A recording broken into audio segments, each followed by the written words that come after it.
IPL season రానే వచ్చింది. కొంతమందిని బెట్టింగ్ ఓబీలోకి దింపి వాళ్ళు వాళ్ళ కుటుంబాల లైఫ్ ని ఖరాబ్ చేసే సమయం కూడా ఆసనం అయిపోయింది.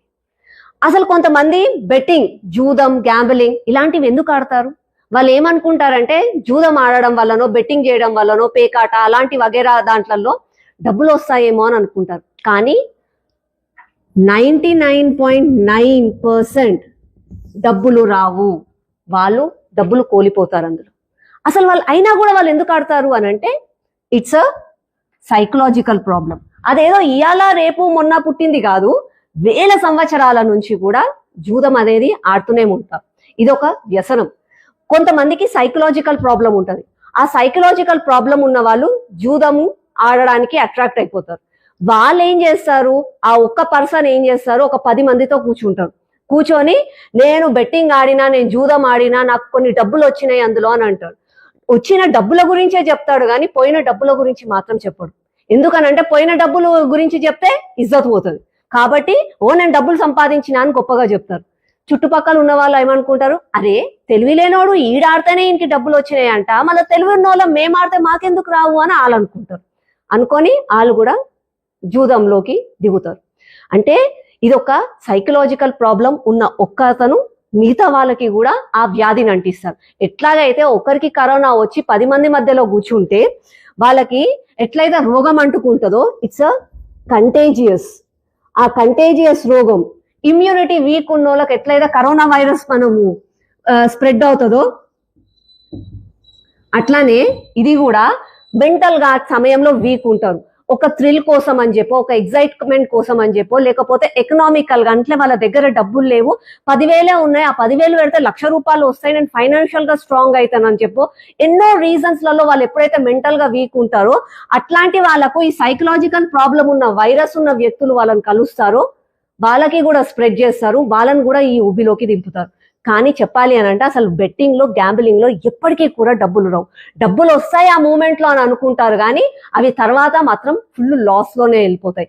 ఫస్ట్ ఆడినప్పుడు యోయో బానే ఉంటది, తర్వాత అయిపోయి. జూదం ఆడడం వల్ల నష్టం వస్తుంది అని చెప్పి చాలా మందికి తెలుసు. ఆర్థికంగా నష్టపోతాము, కుటుంబ పరంగా అన్ని నష్టాలే ఉన్నాయని తెలుసు. కానీ అయినా కూడా వేల సంవత్సరాల నుంచి జూదం ఎందుకు ఆడుతున్నారు అని అంటే ఒక సైకలాజికల్ ప్రాబ్లం అని మనం ముందనుకున్నాం. దీంతో పాటుగా హ్యాపీ హార్మోన్, ఈ హ్యాపీ హార్మోన్ అన్నది చాలా డేంజర్ హార్మోన్. ఇది ఒక్కసారి హ్యాపీ హార్మోన్ ఉందంటే ఇక కష్టమే మనకి. హ్యాపీ హార్మోన్ అంటే ఏంది అని అంటే, ఫర్ ఎగ్జాంపుల్ ఎవరైనా 10 నుంచి 15 సార్లు జూదం ఆడారనుకోండి, క్రికెట్ బెట్టింగో, గ్యాంబ్లింగ్, పేకాటనో, గుర్రాలదే ఏదో ఒక విధంగా బెట్టింగ్ ఆడినప్పుడు, గ్యాంబ్లింగ్ ఆడినప్పుడు అందులో ఒక్కసారి మాత్రమే గెలుస్తారు. మిగతా 14 సార్లు ఆల్మోస్ట్ వాళ్ళు ఓడిపోతారు. కానీ అయినా సరే ఒక్కసారి గెలిచాం కదా, 14 సార్లు ఓడిపోయినా మళ్ళీ ఇంకొకసారి గెలుస్తామేమో అన్న ఒక ఆశ క్రియేట్ అవుతుంది. అంటే ఒక్కసారికి అంటే డిసప్పాయింట్ అయినా కూడా తర్వాత మనకు ఒకసారి ఎంకరేజ్మెంట్ వస్తుంది గెలిచిన తర్వాత అన్న ఆశలోనే ఉంటారు అందరూ. ఎట్లా అంటే నేను ఒక లేమన్స్ లాంగ్వేజ్ లో చెప్తాను. భార్య భర్త ఉంటారు. భర్త జనరల్ గా భార్యను ఒకవేళ చిదిరించుకుంటూనే ఉంటాడు. పప్పుచారులో ఉప్పు లేదని చెప్పు, కూరల కారం సరిగ్గా లేదని చెప్పి, ఇల్లు నీట్ గా లేదని చెప్పి వగేరా వగేరా ఎప్పుడు చీదరించుకుంటాడు. కానీ ఏదో ఒక రోజు ఒకవేళ భార్య మంచి చీర కట్టుకొని బయటికి వచ్చిన రోజు, అరే నువ్వు ఎంత అందంగా ఉన్నావు అని చెప్పి భర్త అనగానే భార్యలో కూడా హ్యాపీ హార్మోన్ రిలీజ్ అవుతుంది, సంతోషపడుతుంది. ఏదన్నా ఒక రోజు కూర ఉండగానే అరే కూర అమృతం లాగుంది అని అన్నాడు అనుకోండి, ఆ రోజు కూడా హ్యాపీ హార్మోన్ రిలీజ్ అవుతుంది.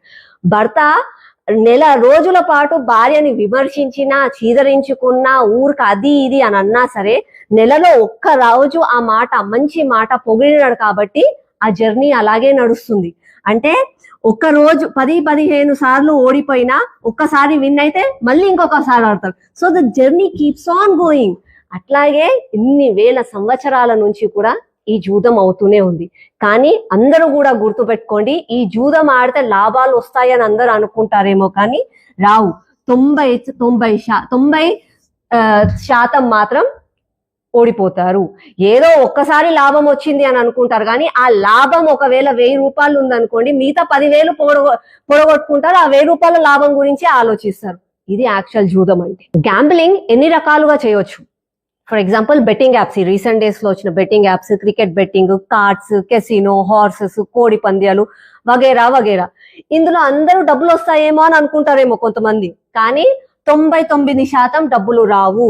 ఆడిన వాళ్ళకి 99% డబ్బులు రావు. కేవలం ఎవరైతే ఆర్గనైజ్ చేస్తారో వాళ్ళు మాత్రమే ఇందులో ప్రాఫిట్ తీసుకుంటారు, కానీ ఇందులో ఆడిన వాళ్ళు మాత్రం లాసులకే గురవుతారు. ఎట్లయితే ఒక జూదం ఆడిన అతను వాళ్ళు ఏం చేస్తారంటే నాకు ప్రాఫిట్ వచ్చిందని మాత్రమే చెప్తారు. అతను ఎంత నష్టపోయిండు మాత్రం బయట చెప్పడు.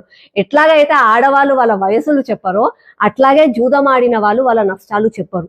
కేవలం ప్రాఫిట్ వచ్చిందని చెప్పి వాళ్ళకున్న ఒక సైకలాజికల్ ప్రాబ్లం, ఒక రోగాన్ని ప్రతి ఒక్కరికి కూడా వ్యాప్తి చేస్తారు. కాబట్టి జాగ్రత్తగా ఉండండి.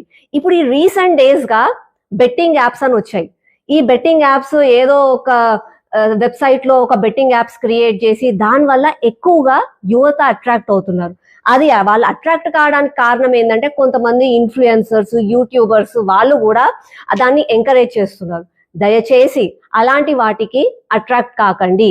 అది కేవలము వాళ్ళ సొంత లాభాల కోసమే చేసింది, కానీ అందులో మీరు వెళ్ళి ఆడడం వల్ల ఎవరికి కూడా లాభాలు రావు. వాళ్ళు ఏదో ఆ రోగాలు అంటిస్తున్నారు అంతే. కాబట్టి మనం కూడా జాగ్రత్తగా ఉండాలి. ఎట్లయితే కరోనా వైరస్ వచ్చినప్పుడు మాస్కులు పెట్టుకొని చేతులు కడుక్కున్నామో అట్లాగే ఈ బెట్టింగ్ యాప్లకి కూడా దూరంగా ఉంటే మనందరికీ కూడా మంచిది. ఇప్పుడు ఐపీఎల్ సీజన్ రానే వచ్చింది. నేను ముఖ్యంగా ఇది చెప్పడానికి కారణం ఏంటంటే IPL is only for entertainment, it's not for betting. దయచేసి దాన్ని బెట్టింగ్ లోకి దిగకండి. బెట్టింగ్ లోకి దిగి ఏదో మీరు ఆ టైంలో మీ ఎంటర్టైన్మెంట్ థ్రిల్ కోసం ఆడుతున్నాను, బెట్టింగ్ చేస్తున్నాను అని అనుకుంటున్నారు, కానీ మీ జీవితాలు మీతో పాటు మీ కుటుంబ